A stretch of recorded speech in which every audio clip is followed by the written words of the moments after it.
अस्सलाम वालेकुम everyone and very good morning to all of you. उम्मीद करते हैं आप लोग सब सही होंगे। तो आगे बढ़ते हैं, अपना नेक्स्ट लेक्चर शुरू करते हैं। तो मैंने बोला था नेक्स्ट लेक्चर शुरू करने से पहले हम लोग हमेशा क्विक रिवीजन करेंगे कि क्या हम लोगों ने लास्ट में पढ़ा है, और उसके बाद फिर हम लोग जो अपना होमवर्क दिया था वो होमवर्क डिस्कस करेंगे। उसके बाद फर्दर लेक्चर आगे कंटिन्यू करेंगे। तो लास्ट लेक्चर में हमें ध्यान है 2 लेक्चर हो चुका है मैट्रिक्स डिटरमिनेंट का पार्ट का। पहले लेक्चर हम लोगों ने मैट्रिक्स का इंट्रोडक्शन देखा था, मैट्रिक्स को जाना था। उसके बाद फिर नेक्स्ट लेक्चर में हम लोगों ने देखा था डिफरेंट टाइप्स ऑफ मैट्रिसेस, जहां पे हम लोगों ने देखा था सबसे पहला कि सर रो मैट्रिक्स किसे कहते हैं, एक ऐसा मैट्रिक्स जिसमें एक single row.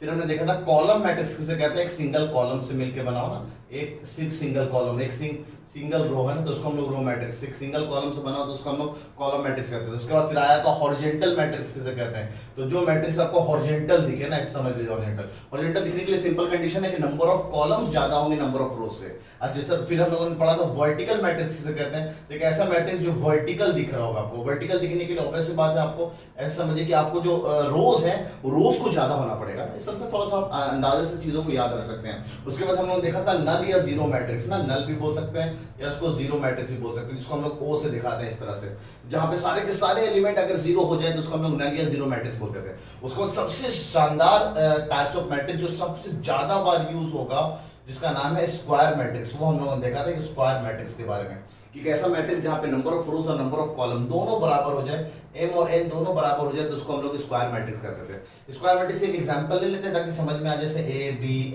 C D E F G H I ऐसे करके मैंने एक मैट्रिक्स लिखा जो कि 3 बाय 3 का, तो 3 रो भी है 3 कॉलम भी, तो इसको हम लोग स्क्वायर मैट्रिक्स कहा था। और स्क्वायर मैट्रिक्स में हमने जाना था कि इसमें टोटल नंबर ऑफ एलिमेंट जो होते हैं उन दोनों को मल्टीप्लाई कर दो तो n into n that is n square के बराबर हो जाता है। उसके बाद हमने देखा था कि स्क्वायर मैट्रिक्स में जो ये एलिमेंट्स होते हैं जिसको हम लोग कॉन्जुगेट एलिमेंट कहते हैं ना, आई जे और जे आई जो एलिमेंट होते हैं, ये वाला इसका कॉन्जुगेट हो जाएगा, ये वाला इसका कॉन्जुगेट हो जाएगा।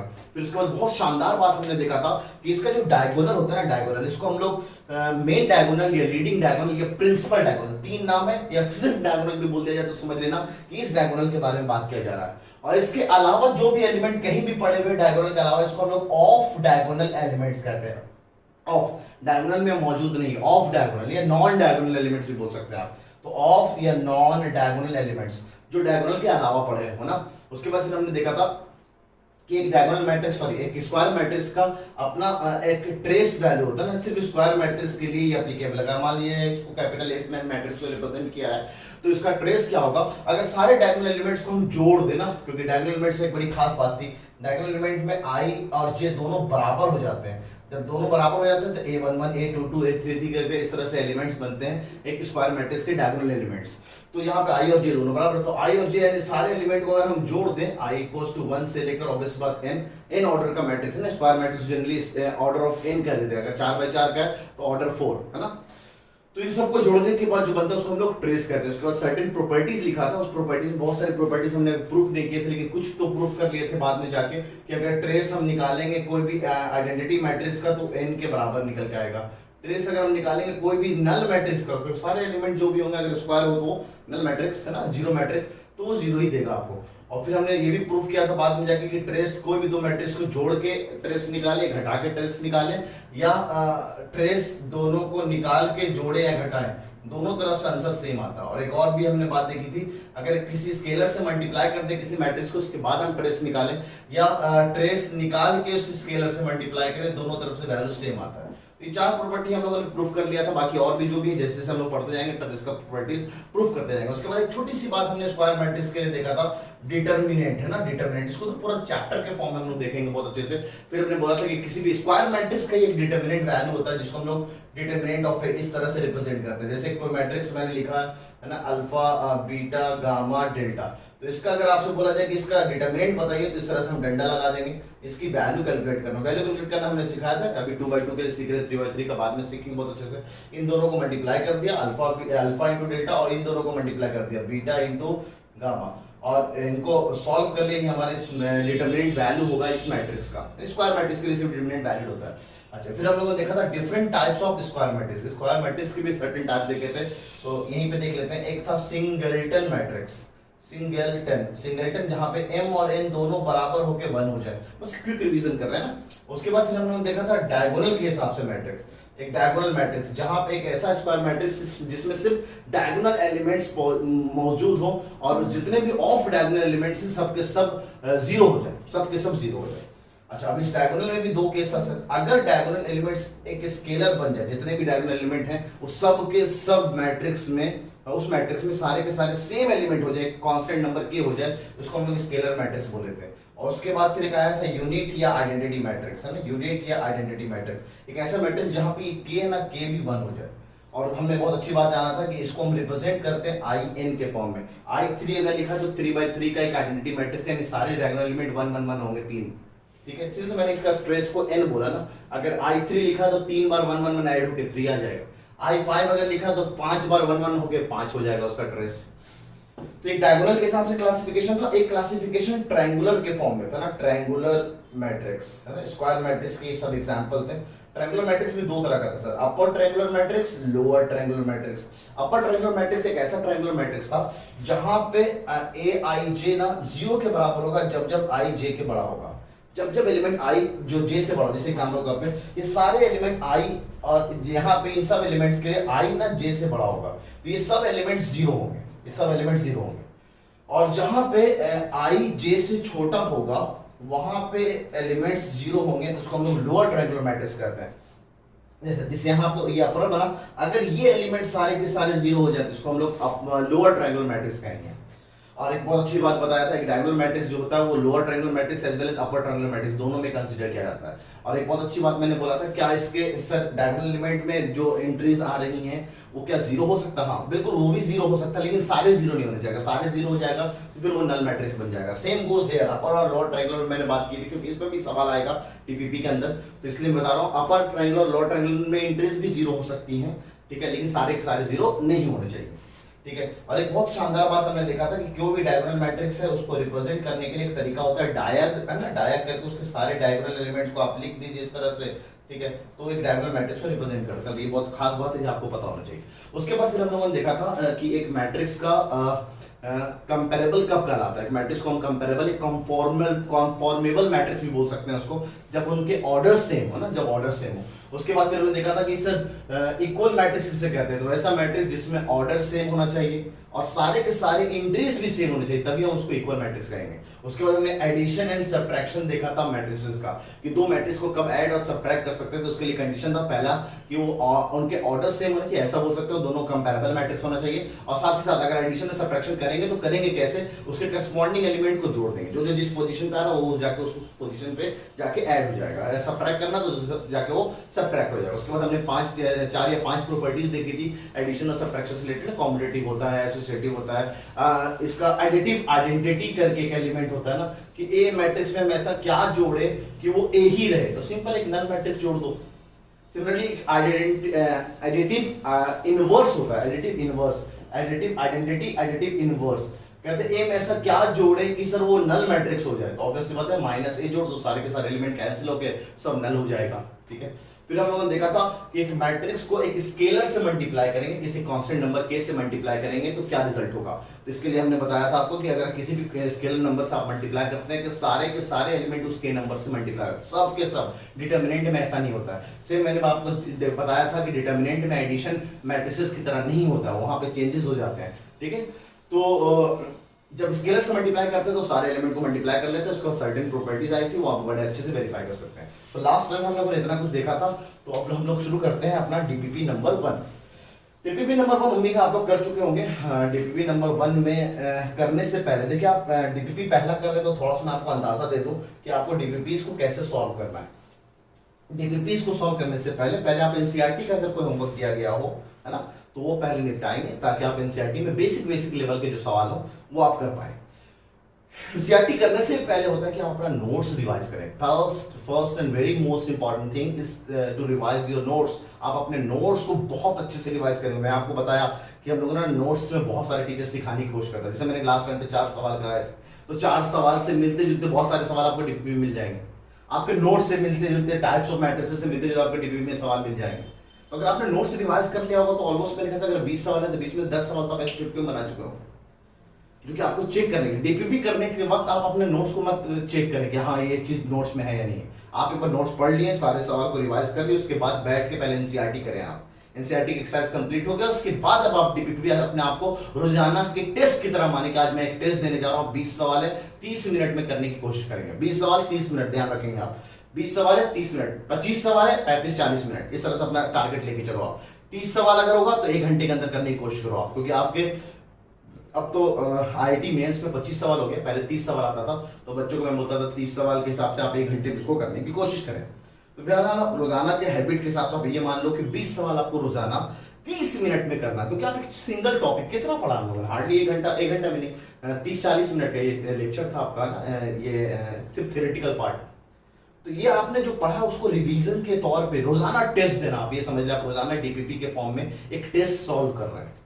उसके बाद आप देखो कि आपने आंसर जब मिलाओ तो आंसर मिलाने के बाद आप चेक करो कि आपने कितने सवाल सही किए, ऊपर वो लिख दिया करो। इसका आप प्रिंट आउट निकाल पा रहे हैं तो आप प्रिंट आउट निकालने के बाद ऊपर लिख दिया करो कि मैंने इस डीपीपी में इतना स्कोर किया। या डीपीपी का आपने एक कॉपी बनाया है, उस कॉपी में ऊपर लिख दो कि डीपीपी 1 में हमने फर्स्ट अटेम्प्ट में 30 मिनट के अंदर इतने सवाल अटेम्प्ट किए थे। रोजाना आपको अपने आप को चेक करना है कि आपने इस पे कुछ गेन किया है नहीं किया, क्योंकि कोई सा भी कंपटीशन ना आपकी 3 क्वालिटीज को जज करता है, याद रखेंगे। आपके 3 क्वालिटीज को जज करता है। एक तो आपकी एक्यूरेसी कि आप कितना ज्यादा सही कर रहे हैं, दूसरा आपकी टाइमिंग, आप उस गिवन टाइम में कर पा रहे हैं या नहीं कर पा रहे हैं। किसी बंदे की एक्यूरेसी बहुत अच्छी है, मैं हाँ जो सवाल तो सब बना देता है, लेकिन बहुत धीरे धीरे बनाता है, तो वही बंदे का सिलेक्शन नहीं हो सकता है, क्योंकि वो टाइम मैनेज नहीं कर पाएगा। तो आपको एक्यूरेसी एक तो ज्यादा से ज्यादा सही होना चाहिए, दूसरा गिवन प्रिस्क्राइब टाइम में सही होना चाहिए। अब ये दोनों क्वालिटी आ जाए और आपके अंदर कॉन्फिडेंस नहीं आ पाए कि नहीं यार मेरे को तो सच में होगा सिलेक्शन में, क्यों नहीं होगा, मैं पूरी अच्छे से तैयारी कर रहा हूँ, नवाब से जैसे बोल रहे हैं, जो भी हमारे सीनियर टीचर हैं, जो हमारे टीचर्स हैं, वो आपको जो गाइड कर रहे हैं उस तरह से आप फॉलो कर रहे हैं, तो क्यों नहीं होगा मेरा सिलेक्शन। तो आपको कॉन्फिडेंट रहना बहुत जरूरी है। मोस्टली बच्चे डिमोटिवेट या फिर कॉन्फिडेंस को लूज करके सिलेक्शन को गवा देते हैं। या आप अगर देखो 12 लाख बच्चे फॉर्म भरते हैं आईआईटी मेंस का, तो 12 लाख पता चला 1-1.5 लाख तक एग्जाम देने पहुंचते ही नहीं है, तो ऐसे ही डर चुके हैं, अपना कॉन्फिडेंस से खराब कर चुके हैं। तो वो डरने वाली चीज भी आपको दिमाग से हटाना, और आप लगातार क्लासेस करते रहे तो मैं आपको बहुत सारी चीजें पे कमांड दिलवा दूंगा कि आपको कैसे मोटिवेटेड रहना है, कैसे कॉन्फिडेंस को बूस्टअप करके चलते रहना है, ठीक है। तो मैंने आपको बता दिया कैसे डीपीपी को आपको लेके चलना है ना सीरियसली, किसी अंदाज में आप डीपीपी को फॉलो करोगे तो आपको बहुत फायदा होगा। एक्सरसाइज 1 एनसीईआरटी का पहले करने के लिए मैंने आपको बोला था, एक्सरसाइज 1 जब करेंगे आप एनसीईआरटी का, तो ऑलमोस्ट मैंने देखा हुआ कोई भी सवाल बच्चे पूछते हैं, मतलब सर सारे सवाल बन गए, ऑलमोस्ट सवाल मैं आपको क्लासरूम में करा चुका होता हूँ, ठीक है। क्योंकि 2 लेक्चर पे बेस्ड एक्सरसाइज 1 फिनिश हुआ था, और वही 2 लेक्चर पे बेस्ड हमारा डीपीपी है ना, डीपीपी नंबर 1।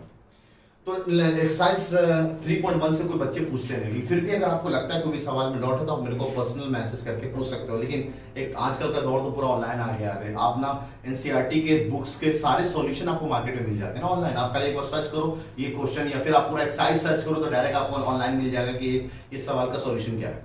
तो बहुत सारे साइट्स हैं, है ना, हाँ, तो वहाँ पे सॉल्यूशन वगैरह प्रेजेंट रहता है, तो आप चाहो तो वहाँ से भी देख सकते हो। लेकिन क्या अगर आप टीचर से पूछो तो शायद आपको टीचर उस सवाल के 2-3 तरीके बता दे। आपके पास सिर्फ आपका बोर्ड का तरीका हो, कंपटीशन में आ जाए तो उसको आसान तरह से कैसे सॉल्व कर सकते हैं। बिल्कुल मैं एनसीईआरटी के अच्छे सवाल जो मुझे लगता है कि कंपटीशन में आ सकता है वो मैं आपको जरूर क्लास में कराऊंगा ना। मैं जैसे आज एनसीईआरटी का कोई भी डाउट बच्चे यूजुअली पूछते नहीं है।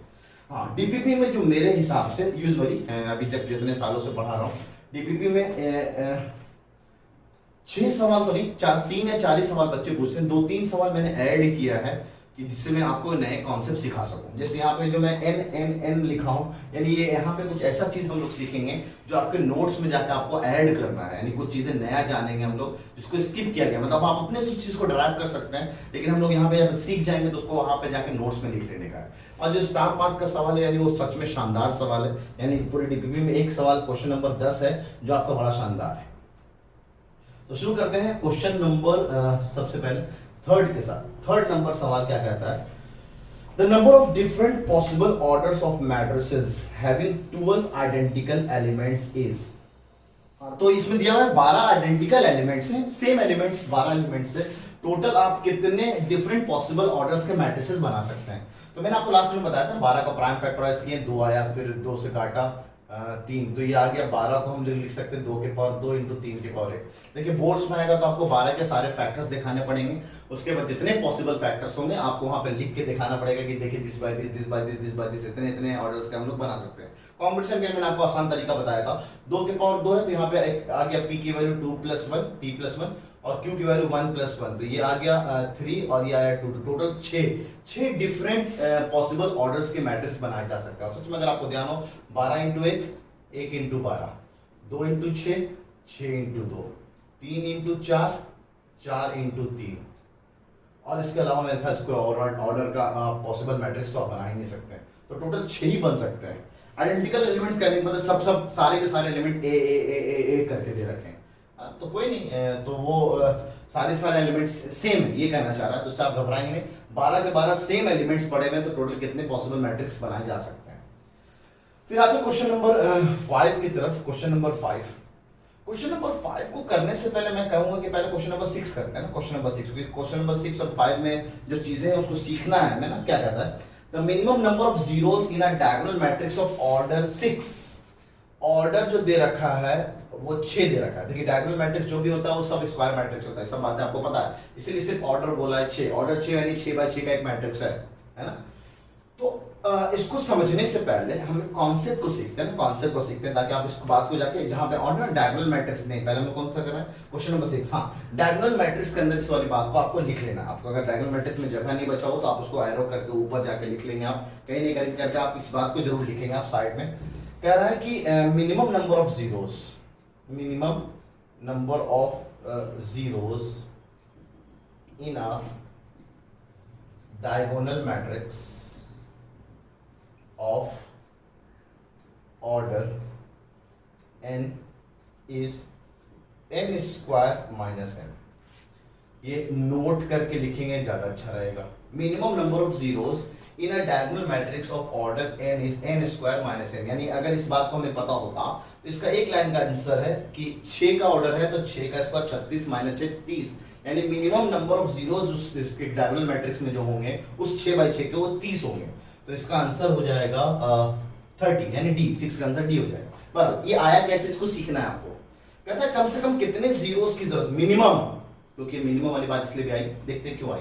मैं एग्जांपल लेके समझने की कोशिश करता हूँ ना। मान लीजिए आप ये 0 है, ये 0 है, यहाँ 0 है, यहाँ 0, यहाँ 0 नहीं है, यहाँ 0 है, यहाँ 0 है, यहाँ 0 नहीं, क्योंकि डायगोनल मैट्रिक्स में डायगोनल के एलिमेंट जो होते हैं वो 0 नहीं होते हैं, ये आपने सीखा हुआ, ठीक है।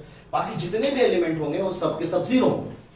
तो अब आप जरा सोचो कि अगर मैंने 3/3 का एक मैट्रिक्स बनाया तो 3 का स्क्वायर टोटल एलिमेंट तो ये हो जाएंगे 3 के स्क्वायर टोटल एलिमेंट है, तो n स्क्वायर से हमने टोटल एलिमेंट निकाल लिया, तो ये हो गया भाई साहब टोटल वाले। अच्छा डायगोनल में कितने परसेंट होंगे, तो आप जरा गौर फरमाएं, 3/3 में 3 में डायगोनल, 3/3 का अगर एक मैट्रिक्स होगा तो 3 में डायगोनल एलिमेंट्स होंगे, 2/2 का एक मैट्रिक्स होगा तो 2 डायगोनल एलिमेंट्स होंगे, देख लीजिए आप। 4/4 का एक मैट्रिक्स होगा तो 4 डायगोनल एलिमेंट्स होंगे। तो n/n का अगर एक मैट्रिक्स है, एक स्क्वायर मैट्रिक्स ऑर्डर n का है तो कितने डायगोनल एलिमेंट्स होंगे, तो 3। तो टोटल नंबर ऑफ जीरोस कितने हो जाएंगे, देखिए गौर फरमाएंगे आप। जीरोस कहां पे प्रेजेंट है, बस डायगोनल के अलावा प्रेजेंट है, तो डायगोनल के अलावा कौन कौन से एलिमेंट बचे, टोटल से तो हम लोग n स्क्वायर निकाल लिया, और ये डायगोनल वाले जितने भी एलिमेंट प्रेजेंट थे उन सबको माइनस कर दिया, तो यहाँ पे 9 - 3 द आंसर इज 6। अब इसको जरा जनरलाइज करते हैं, अगर n ऑर्डर का एक मैट्रिक्स है, n ऑर्डर का एक स्क्वायर मैट्रिक्स है, तो टोटल नंबर ऑफ एलिमेंट जो हो जाएंगे वो n स्क्वायर होंगे, टोटल एलिमेंट हो जाएंगे वो n स्क्वायर। अच्छा डायगोनल में कितने परसेंट होंगे, 3/3 में 3, 4/4 में 4, 5/5 में 5, तो n/n में n एलिमेंट्स होंगे डायगोनल में, तो बस टोटल नंबर ऑफ जीरोस कहां, जो जीरो है वो कहां कहां प्रेजेंट होगा, तो बस डायगोनल में प्रेजेंट नहीं होगा, उसके अलावा हर जगह होगा। अब बात आई मिनिमम ही क्यों, क्योंकि आपको पता है कि यहां तो होना ही होना है, इसके अलावा यहां भी हो सकता है, लेकिन हो सकता है ये तो स्पेशल केस है, जनरली इतना तो होगा ही होगा, इतना जीरो तो आना ही आना है, तो मिनिमम इतना तो होना ही होना है, तो minimum number of zeros diagonal के अलावा जो एलिमेंट्स हैं, ठीक है। अच्छा अब बात आती है, इसी में बहुत अच्छा नोट है, तो इसका सवाल क्वेश्चन नंबर 6 का आंसर ये डायरेक्ट 6 का स्क्वायर है ना, तो 6 का square minus 6, 36 minus 6 the answer is 30। इसी में एक और बात देख लेते हैं हम लोग ना, जब मिनिमम वाली बात आई है तो एक मैक्सिमम वाली बात भी जान जाते हैं हम लोग कि मैक्सिमम नंबर ऑफ डिस्टिंक्ट मतलब अलग अलग है ना, डिस्टिंक्ट एंट्रीज, अच्छा एंट्रीज बोले या एलिमेंट्स बोले बात एक ही है ना। जो हम लोग ये जो हम लोग रखते हैं बताया ना आपको, एंट्रीज या एलिमेंट्स बोलते हैं। Maximum number of distinct entries या elements in a diagonal matrix, in a diagonal matrix of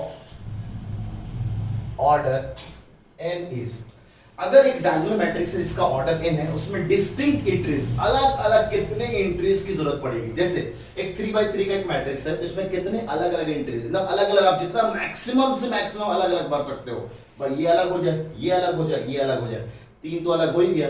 अब यहां पे अगर 0 डाल दिया तो वो इससे सेम हो जाएगा, तो आपको सेम नहीं रखना है, मैक्सिमम अलग अलग करना है। तो इसको भी एक अलग मानेंगे हम 0 को भी, तो यहाँ हम 0 नहीं आने चाहेंगे। मान लो 1 आ गया, 3 आ गया, 5 आ गया और एक 0 आ गया, तो टोटल कितने अलग अलग एंट्रीज आ गए, 4।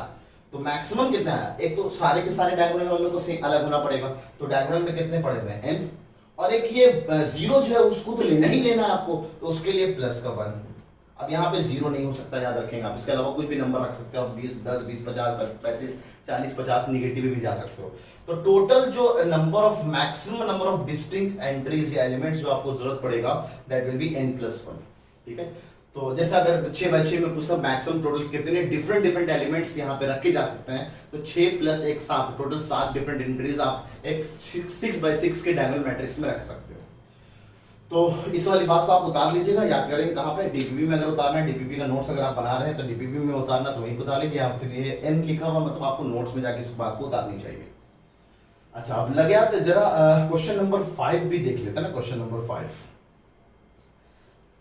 क्वेश्चन नंबर 5 कह रहा है the minimum number of zeros in a triangular matrix. अब जो ट्रायंगुलर में ये नहीं बोला अपर ट्रायंगुलर है या लोअर ट्रायंगुलर है, ठीक है, अपर ट्रायंगुलर लोअर ट्रायंगुलर नहीं बोला तो सिंपली हम जनरल मान सकते हैं, दोनों में सेम ही आंसर आएगा।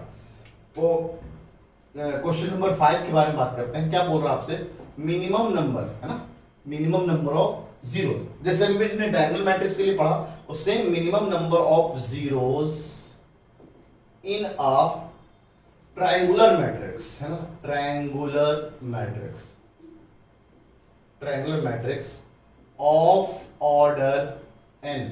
देखिए ऑर्डर n कहना है, ऑब्वियस सी बात है, ट्रायंगुलर मैट्रिक्स जो भी होते हैं स्क्वायर होता है, तो बस ऑर्डर n ही बोलेगा, आपसे पूरा नहीं बोलेगा। ऑर्डर m/n तो बोलना गलत तो नहीं, मतलब चलेगा, तो ऑर्डर n ही हम लोग पढ़ेंगे ना, स्क्वायर ऑर्डर, स्क्वायर मैट्रिक्स है तो ऑर्डर n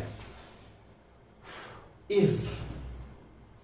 अभी इधर देखना है मेरे को, एक अपर ट्रायंगुलर है ना, 3x3 का देख लेते हैं। जैसे a है, b है, c है, 0 है, d है, e है, 0 0 f, ऐसे करके हमने एक अपर ट्रायंगुलर मैट्रिक्स 3x3 का मान लीजिए बना दिया।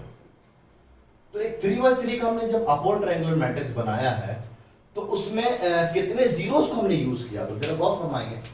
एक 0 को यूज किया और दूसरा 0 को यूज किया, दो, मतलब यहां पे एक 0 आया और यहां पे 2 0 आया, तो टोटल कितने जीरोस को यूज किया गया, 3। मतलब अगर कल को 4x4 होता तो क्या होता सर, यहां पे एक 0 होता, यहां पे एक 0 होता, यहां पे एक 0 होता, यहां पे एक 0 होता, ठीक है, यहां का एलिमेंट भी 0 होता, ठीक है। तो उस हिसाब से अगर आप गौर फरमाएं, 4x4 की अगर हम बात करें, 4x4 का एक मैट्रिक्स ले लेते हैं एक एग्जांपल के फॉर्म में। 4x4 का अगर हम लेंगे तो ये 0 नहीं, ये 0 नहीं है, ये 0 है, ये 0 नहीं है, ये 0 है, ये नहीं है, ये 0 है, ये 0 है, ये 0, ये 0 नहीं। तो टोटल कितने जीरोस दिख रहे हैं आप, देखिए जरा गौर फरमाएंगे। यहां पे सर 1 दिखा, यहां पे सर 2 दिखा, यहां पे सर 3 दिखा। आप जरा सीक्वेंस को, पैटर्न को पकड़े कि इस तरह से जीरोस आ रहे हैं, 1 0 2 0 3 0। तो टोटल कितने जीरोस आ रहे हैं, तो टोटल जीरोस जो आ रहे हैं सर वो आपको 1 2 3, एक सडन पैटर्न, 4x4 एक मैट्रिक्स है तो उसमें 3 जीरो तक जा रहा है ना, 1 0 2 0, इन सब का सम है ना, इन सब का सम। या आप इसको ऐसे भी देख सकते हैं कि सर ये डायगोनल एलिमेंट में ये जो जाता, ये डायगोनल एंट्री होता, अगर इधर भी 0 आ जाए, इधर भी 0 आ जाए, तो ये तो डायगोनल मैट्रिक्स है। और डायगोनल मैट्रिक्स में बस ये वाला जो एलिमेंट है वो अब 0 नहीं होता है, ये वाला एलिमेंट 0 नहीं होता है। डायगोनल में तो आता है, ट्रायंगुलर में ये 0 नहीं होता है। तो उस केस में जो भी हमने डायगोनल का निकाला, diagonal number of zeros n² - n, तो अगर इसको हम आधा कर दें, तो टोटल तो हो गया n स्क्वायर माइनस n, है ना, डायगोनल में। अब डायगोनल में जो जीरोस हैं आधा इधर होते हैं और आधा इधर होते हैं, तो उसका भी अगर हम आधा कर दें तो ये हमारा टोटल नंबर ऑफ जीरोस आ सकता है एक ट्रायंगुलर मैट्रिक्स में, ठीक है। या इसको आप ऐसे भी जा सकते हो कि सर टोटल सम यहां से यहां तक का कितना होगा, यहां से यहां तक कितने एलिमेंट हो गए, यहां पे इसको भी जोड़ लिया मैंने 4। अब 1 2 3 4 4 तक का, या फिर आप ऐसा बोलो अगर टोटल n तक है ना, आप ज्यादा अगर थोड़ा सा एपी याद होगा आपको, नंबर ऑफ नेचुरल नंबर को अगर आप जोड़ना है, जैसे आपको नंबर ऑफ जीरोस 1 आया 2 आया 3 आया, तो 4/4 में ये जो लिखा होगा, अगर n/n का एक मैट्रिक्स है स्क्वायर मैट्रिक्स, तो ये n-1 लिखा होगा, है ना। जैसे अगर 8/8 का एक स्क्वायर मैट्रिक्स है तो ये 8 ऑर्डर का है ना, तो 8 एलिमेंट यहां आएंगे, है ना, डायगोनल में, तो 7 जीरोस तो इससे जस्ट पहले वाले होगा 7, तो यहाँ पे 7 यानी टोटल अगर ये n है तो n में से एक जस्ट कम, तो n-1, यानी आपको सम निकालना है 1 + 2 + 3 + 4 से लेकर n-1 तक का एलिमेंट का। तो ये सारे नेचुरल नंबर लिखे हैं, जिसका सम आपको याद होगा n × n + 1/2, है ना, ये हमारा सम होता था। अब यहाँ पे जो n की वैल्यू वो n-1 के बराबर है, तो n-1 यहाँ पे लाके पटक देते हैं, तो n-1 × n-1 added with 1/2, 1 1 cancel, तो ये रिजल्ट आ गया n × n-1/2। जब इसको सॉल्व करते हैं n कॉमन लिया, n-1/2, दोनों तरफ से आंसर सेम आ रहा है। यानी अगर कल को बोला जाता कि मिनिमम नंबर ऑफ जीरोस एक ट्रायंगुलर मैट्रिक्स ऑर्डर n का हो तो कितने होंगे, तो आप ऐसा करो, एक डायगोनल मैट्रिक्स का निकाल लो मिनिमम नंबर ऑफ जीरोस, उसका आधा कर दो, ठीक है। एक तो तरीका इस तरह से मैंने प्रूफ किया, दूसरा नहीं तो आप इसको सबको ऐड कर लो n-1 तक, ठीक है। अच्छा, इसमें एक और कंटेंट है, जैसे यहाँ पे maximum number of distinct element है, यहाँ पे maximum number of distinct element को जरा समझ जाते हैं कि maximum number of distinct elements कितने होंगे। तो इसी में एक और नोट, मिनिमम पे सवाल है, जरा एक मैक्सिमम पे कर लेते हैं। Maximum number of distinct elements, ठीक है, in a triangular matrix of order n, that's it, is total कितने मैक्सिमम नंबर ऑफ एलिमेंट्स हो सकते हैं एक ट्रायंगुलर मैट्रिक्स ऑर्डर n का, डिस्टिंक्ट, है ना, डिस्टिंक्ट ट्रायंगुलर मैट्रिक्स में डिस्टिंक्ट एलिमेंट्स कितने हो सकते हैं। तो अभी जब देखा हमने यहाँ पे डिस्टिंक्ट चाहिए हमें, तो सर एक तो जीरो होगा ही होगा, तो एक नंबर हमने जीरो के लिए डाल दिया। अब उसके अलावा डिस्टिंक्ट कितने होंगे टोटल, तो सर यहां पे तो एक होगा, यहां पे 2 होगा, अलग अलग चाहिए एंट्रीज, यहाँ पे 1 होगा, यहाँ पे 2 होगा, अगर यहाँ पे होगा तो 3 होगा, इस तरह से जितने भी एंट्रीज हैं सब डिफरेंट एंट्रीज हैं। तो डायगोनल तक जाके आपको डिफरेंट एंट्रीज चाहिए ना, तो डायगोनल में 4/4 का, तो यहाँ पे 4 डिफरेंट एंट्रीज होंगे, तो एकदम सेम। ये बेसिकली है क्या, 1 2, अगर n/n होगा तो 1 2 3 4 n तक डिस्टिंक्ट एलिमेंट्स आपको चाहिए। इसे मैंने अभी 4/4 का बनाया, तो 1 यहाँ पे अलग चाहिए, 2 यहाँ पे अलग चाहिए, 3 यहाँ पे अलग चाहिए और 4 यहाँ पे अलग चाहिए। यानी इन सबको अगर मैं जोड़ दूं तो यहाँ पे 10 तो डिफरेंट एलिमेंट्स यहाँ पे पड़े हुए हैं, और एक ये खुद, तो 11, टोटल 11 डिस्टिंक्ट एलिमेंट्स इसमें जरूरत पड़ेगा 4/4 में।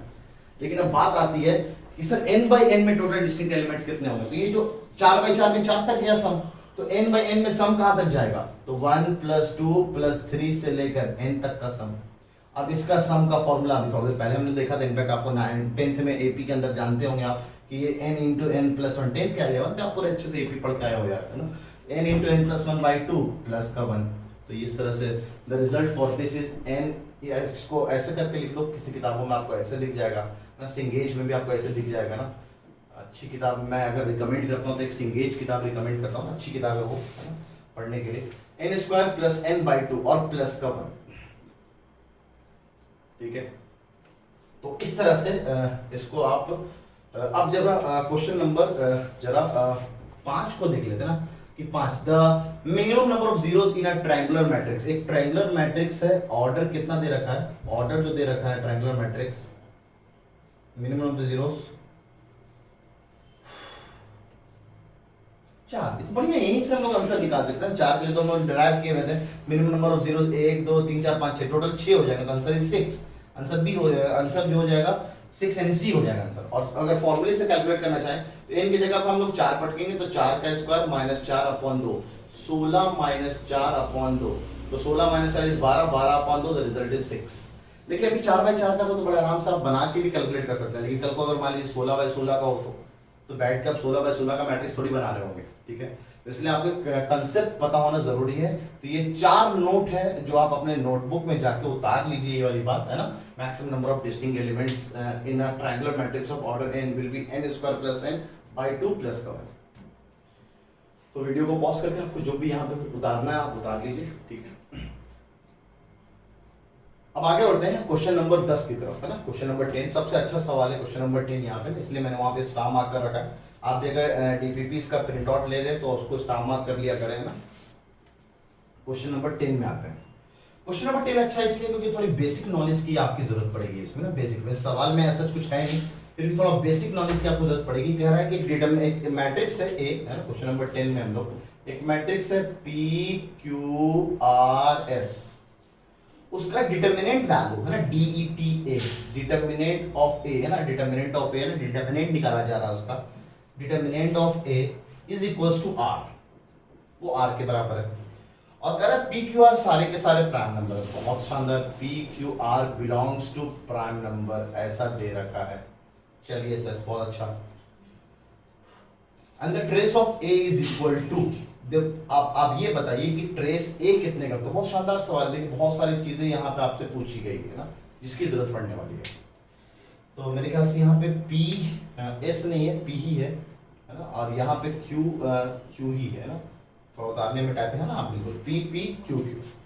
तो जरा इसका डिटर्मिनेंट वैल्यू निकालेंगे तो क्या होगा। डिटर्मिनेंट वैल्यू बताया था मैंने, इन दोनों को मल्टीप्लाई करेंगे। आज ही बताया, रिवीजन में भी बताया, पहले भी लिखवा चुका हूँ। इन दोनों को घटाएंगे तो इन दोनों को मल्टीप्लाई किया, इन दोनों को मल्टीप्लाई किया, तो यानी इनडायरेक्टली आपको दे रखा है P square minus Q square is equal to are.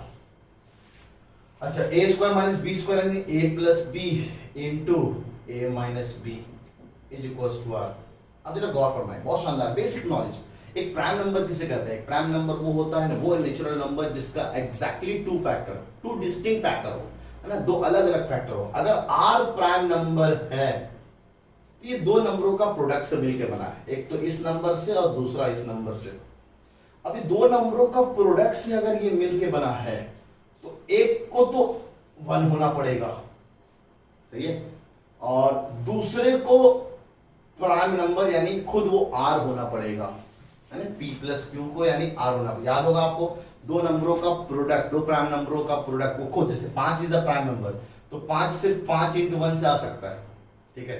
7 अगर प्राइम नंबर है तो 7 इंटू 1 से आ सकता है। 2 एक प्राइम नंबर है तो 2 इंटू 1 से आ सकता है। 3 एक प्राइम नंबर है तो 3 इंटू 1 से आ सकता है। इन दोनों का, दो नंबरों का अगर प्रोडक्ट आ रहा है और वो भी प्राइम है तो डैम श्योर उन दोनों नंबरों के नंबर 1 होना पड़ेगा, एक खुद वो नंबर होना पड़ेगा। तो उस हिसाब से p माइनस क्यू को तो 1 हुआ और p प्लस क्यू को r होना पड़ेगा।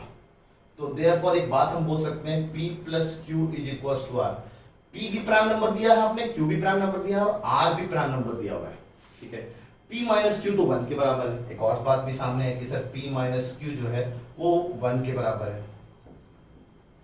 ये आपको हेल्प करेगा इस इक्वेशन को सॉल्व करने में, ठीक है। अब आप सोचेंगे सर कि 1 2 3 3 अननोन है और इक्वेशन तो 2 ही है। तो बिल्कुल आप ऐसे सवाल को हिडन ट्रायल से ही कर सकते हैं कि सर दो प्राइम नंबर का डिफरेंस 1 आए। कौन सा ऐसा प्राइम नंबर है जिसके बीच का डिफरेंस 1 हो। प्राइम नंबर्स की सारे खानदान को जरा लिखते हैं हम लोग, है ना, अंदाजे से ना, 7 11 एंड सो ऑन। तो आपको पता चलेगा हर प्राइम नंबर में मिनिमम 2 का गैप है। यहाँ तो 4 का गैप हुआ, फिर 13 आएगा, 2 का गैप है। बस यही एक प्राइम नंबर है सर जहां पे डिफरेंस ना सर 1 का है, यही एक प्राइम नंबर है। तो बढ़िया है सर, ये p माइनस क्यू अगर 1 आ रहा है तो इससे हम ये बता सकते हैं p हमारा 3 होगा और q हमारा 2 होगा। और इन दोनों को जोड़ने के बाद भी बहुत शानदार चीज सर, वो जो 5 बन रहा है वो भी प्राइम नंबर है। यानी ये हमारे डिफिनेशन को या जो भी चीजें दे रखी है उसको फुलफिल कर रहा है। इसलिए एक बात समझ में आ गया कि r जो है वो हमारा 5 है। तो हम लोग दो ही इक्वेशन से इस छोटी सी नॉलेज को यूज करके p की वैल्यू 3, q की वैल्यू 2 और r की वैल्यू 5 कैलकुलेट कर लेंगे।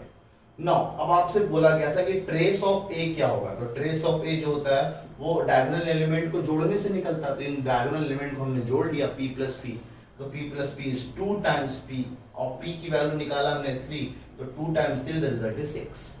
तो ये सब छोटी छोटी नॉलेज को जो आपको सिखाया गया इसके लिए सवाल थोड़ा शानदार हो गया है, ठीक है। तो इसमें से आपको जो उतारना है आप उतार दीजिए ना वीडियो को पॉज करके। तो बढ़ते हैं हम लोग क्वेश्चन नंबर 14 की तरफ, है ना, 14 नंबर क्वेश्चन की तरफ बढ़ते हैं। क्वेश्चन नंबर 14 देखते हैं जरा।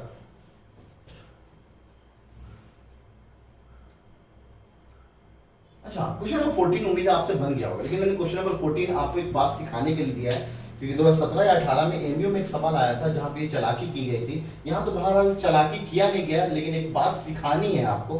क्या सिखानी, देखिए, क्योंकि मैंने ऑप्शन डी जब देखा तो मुझे ध्यान आया कि आपको ये बात बता देनी चाहिए कि ये वाली बात अगर आपको पता होगी तो कल को ऑप्शन डी भी आंसर हो सकता है। जरा ध्यान देंगे आप, है ना। तो दिस इज 0, -2, 5 एंड 1। आपसे x की वैल्यू पूछिए, अगर ऐसा होल्ड कर रहा है तो आपने क्या किया होगा, आपने सब इक्वेशन है वैलिड है, बिल्कुल एडिशन पॉसिबल है क्योंकि ऑर्डर सेम है। तो हमने करस्पॉन्डिंग एलिमेंट को जोड़ा तो x स्क्वायर प्लस x, इसको जाके जोड़ा तो x माइनस 1, इसको जाके जोड़ा तो 3 + 1 = 4, तो -x + 4, इसको जाके जोड़ा तो 2 + x, है ना। अब इन सबको 0, -2, 5 और 1 के बराबर कैलकुलेट कर लिया। अब आप क्या करेंगे, x की वैल्यू कैलकुलेट करेंगे, तो आप सबको x के बराबर पुट करना शुरू कर दोगे आप। तो x स्क्वायर प्लस x 0 के बराबर आया, x माइनस 1 -2 के बराबर आया, x माइनस x प्लस 4 5 के बराबर आया, 2 + x 1 के बराबर आया। तो यहां से अगर हम x कैलकुलेट करेंगे तो x प्लस 1 0, तो यहां से आंसर आया x की वैल्यू या तो 0 या तो x की वैल्यू -1। और यहां से कैलकुलेट करें तो यहां से भी x की वैल्यू -1, यहां से कैलकुलेट किया तो x की वैल्यू यहां से भी -1, यहां से भी कैलकुलेट किया तो यहां से वैल्यू x की वैल्यू -1। तो गौर फरमाने वाली बात, हर जगह से x की वैल्यू -1 आ रही है, इसलिए आपने x की वैल्यू -1 पुट कर दिया, आंसर इज A। तो सर सिखाना क्या था, सिखाना ये था कि चारों इक्वेशन को आपको सॉल्व करने की जरूरत नहीं है। अगर x की वैल्यू आपसे पूछा है तो आप, ये सबसे आसान तो ये दिख रहा है, इस वाले एलिमेंट को यानी इसको जोड़ा और इसको -2 के बराबर कर दे तो डायरेक्ट हमारा इक्वेशन बन सकता था x - 1 = -2। अब जब इसको सॉल्व कर लिया तो एक लाइन में आंसर हमारा x = -1 है, पूरा सॉल्व करने की जरूरत नहीं थी। ये सिखाने वाली बात थी। एक और बात सिखाने वाली थी, ऑप्शन को जब देखे तो देखिए बोर्ड्स में आता तो हम ऐसे बड़ा आराम से करके आते हैं, क्योंकि सब एलिमेंट अगर x है तो सबको x का आंसर सब एक ही जैसा आ रहा होगा, सेम ही आना चाहिए। अगर यहाँ पे x की जगह यहाँ से x की वैल्यू अगर 2 आती तो इस केस में सही आंसर डी हो जाता, नो वैल्यू ऑफ x। क्योंकि अगर x इस पूरे मैट्रिसेस में दोनों तरफ इक्वलिटी और दोनों बराबर आ रहा तो हर तरफ से x की वैल्यू सेम आनी चाहिए, है ना, क्योंकि आप यहाँ ही से x की वैल्यू कैलकुलेट कर रहे हैं। तो यही चला कि 2017 या 18 में एमयू में एक सवाल भी किया गया था, ठीक है। तो ये बात आपको पता होनी चाहिए, अगर x हर जगह इन्वॉल्व हो रहा है तो सेम x की वैल्यू हर जगह लेनी है आपको। और भाई यहाँ पे हर जगह से सेम वैल्यू कैलकुलेट हो रहा है, इसीलिए आंसर -1 है। एक भी जगह x की वैल्यू अलग आ जाती तो उस केस में आंसर नहीं होता। तो सर ये वाली बात क्यों बता रहे हो, क्योंकि इसमें ऑप्शन नंबर डी दे रखा है। अगर ऑप्शन नंबर डी ना दिया होता, x के वहां पे जगह x की जगह 5 या कुछ और नंबर दे दिया होता तो मैं डायरेक्ट एक लाइन में से ऐसे कैलकुलेट करके आंसर दे देता, ठीक है। इस बात का ख्याल रखें, इसलिए मैंने आपको क्वेश्चन नंबर 14 बताया है, ठीक है। और बढ़ते हैं सबसे लास्ट क्वेश्चन की तरफ, क्वेश्चन नंबर 20। अच्छा, क्वेश्चन नंबर 20 से एक बात याद आई, आप देखो दो सेक्शन में पूरा डीपीपी है, section A section B. Section A में सिर्फ एक करेक्ट है, सेक्शन बी में एक से ज्यादा करेक्ट हो सकता है, more than one option is correct. ऐसा बिल्कुल डीपीपी आपको मिलेगा इसी अंदाज में, इसलिए मिलेगा डीपीपी इस अंदाज में क्योंकि आईआईटी एडवांस में एमयू में तो सिर्फ सिंगल 50 सवाल सिंगल करेक्ट आते हैं, एक ही सवाल एक ही ऑप्शन, हर सवाल का एक ही ऑप्शन करेक्ट होगा। आईआईटी मेंस में अभी तक 2018-19 तक की अगर हम बात करें तो अभी तक 30 सवाल आते थे, सिर्फ मैथ के 30 सवाल, तो 30 में सिंगल ही करेक्ट होता था, ठीक है।